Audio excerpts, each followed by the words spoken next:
Hey, guess what? I just got my first investment property. Whoa, no way, congratulations. So what's the numbers behind it? Yeah, so the mortgage is about $3,600. I'm getting $4,000 in rent, so that means I'm cash flowing $400.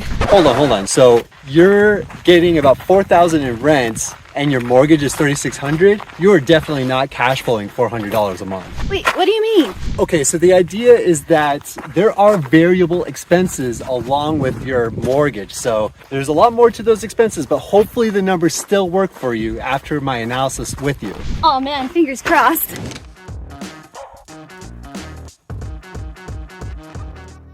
Okay, so what are these variable expenses? Okay, so variable expenses are expenses past the fixed expenses. So these fixed expenses are like your normal debt service, like your principal, interest, taxes, and insurance. You need to pay for those, right? So your variable expenses will include all the other things that come with just home maintenance. Okay, so what's an example of variable expenses? Okay, so the biggest example of variable expenses are just your home maintenance, right?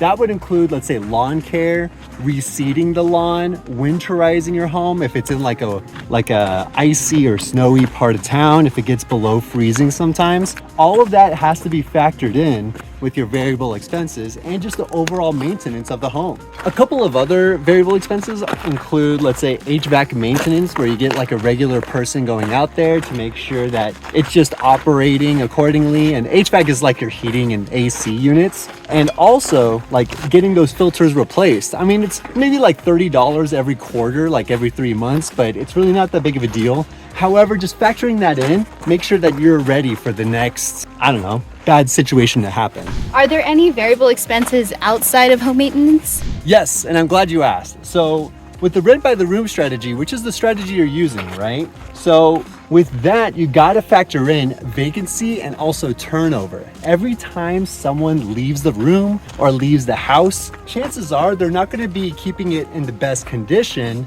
when they leave the house. So you got to go in there and you have to have cleaners come in and do a full turnover. They're wiping down their fridge, they're wiping down the appliances and things like that. And also like the walls might be chipped as far as paint goes. If there's like paint missing or if there's dents in the wall, you got to repaint and do those touch-ups, which requires a little bit of time or money depending on whether you want to do the work or someone else will be doing the work. And another thing with vacancies too is that you're not going to have 100% occupancy all the time, right?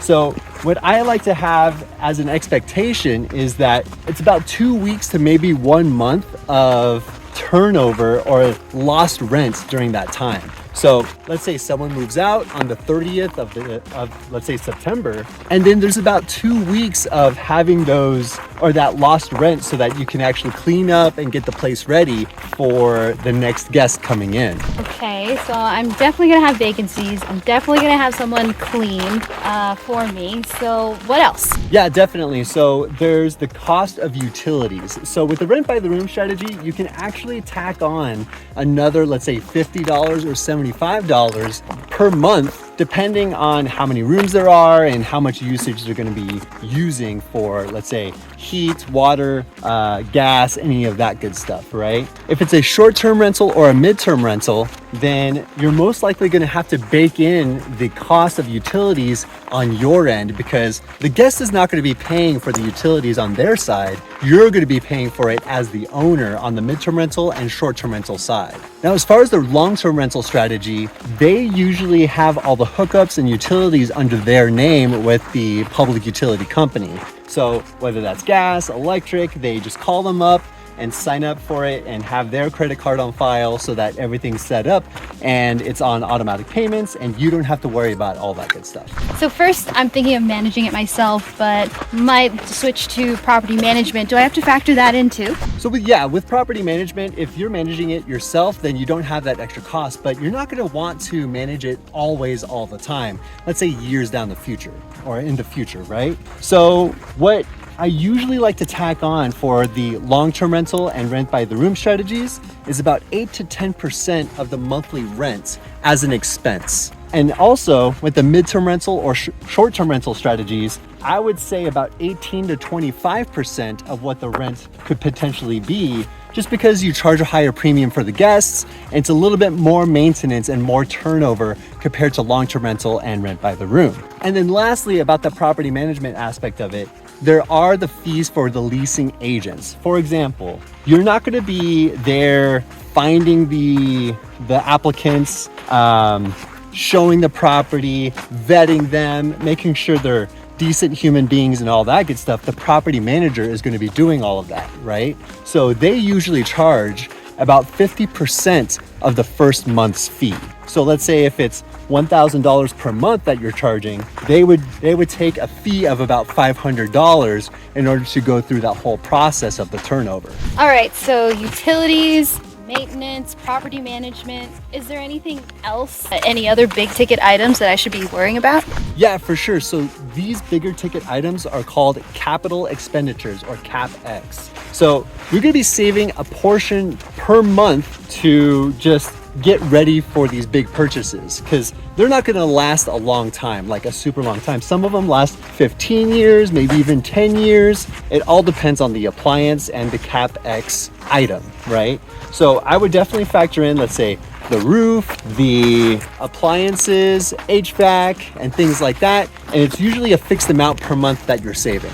All right, great. That's all I need to know, right? Hold on, there's one more thing. Actually, two more things that I want to bring up to you, just to be fully prepared for anything that comes your way, just outside of the mortgage, right? Number one is legal fees. And you just don't know when that might come up, whether it's evictions or getting a lease ready, like legally speaking, and make sure that it's legally binding within your state. All of that definitely matters when you become a landlord. And lastly is the cost of items in general, whether it be the cost of contractors, the cost of materials, lumber, and things like that. All of that becomes a factor when you're a landlord. So the cost of all these items become like just built into the rent, and oftentimes, landlords just charge a little bit more so that it accommodates for, let's say, the price of lumber that happened not too long ago. All of that is factored into the rent price, and you got to make sure that the rent price is still of market value, right? Like, people will still want to rent at that market price, or whatever rent you want to set it at. So all that being said, I feel like that's a pretty good comprehension of what you should be factoring in into your variable expenses. Okay, I think I have a good grasp on everything, but how much should I be thinking about setting aside? Okay, so the idea behind it is that you want to set aside 8% of your monthly income per month. And so what that looks like, let's say for your example of $4,000 that you're making per month, 8% of that is approximately $320 per month that you're setting aside for any sort of big ticket items that might just occur in the future. And let's say for the monthly maintenance, right? For the monthly maintenance, I like to also set aside another 8%, which is another $320 per month. So that includes, let's say, lawn care, any sort of winterization, pest control, all that good stuff, so that I know that I'm prepared for it by the time the month ends. And of course, if you're confused by any of this stuff, you can always ask me personally and for a more customized approach on what you're trying to accomplish here, right? So you can always watch more of my videos on YouTube, or this might not apply to you with hiking with me, but when you're back on internet, you can check out the description of all my YouTube videos where it shows where you can book a one-on-one call with me so that we could just talk things out, talk about strategy and what is considered a win for you and how you can prepare for those variable expenses. All right, so I think I'm a little more prepared for the journey ahead with my investment property. Thank you for the advice. Of course, no problem. I love to help out investors and future home buyers, and of course, like and subscribe. So thanks so much guys for watching, and I'll see you guys next week.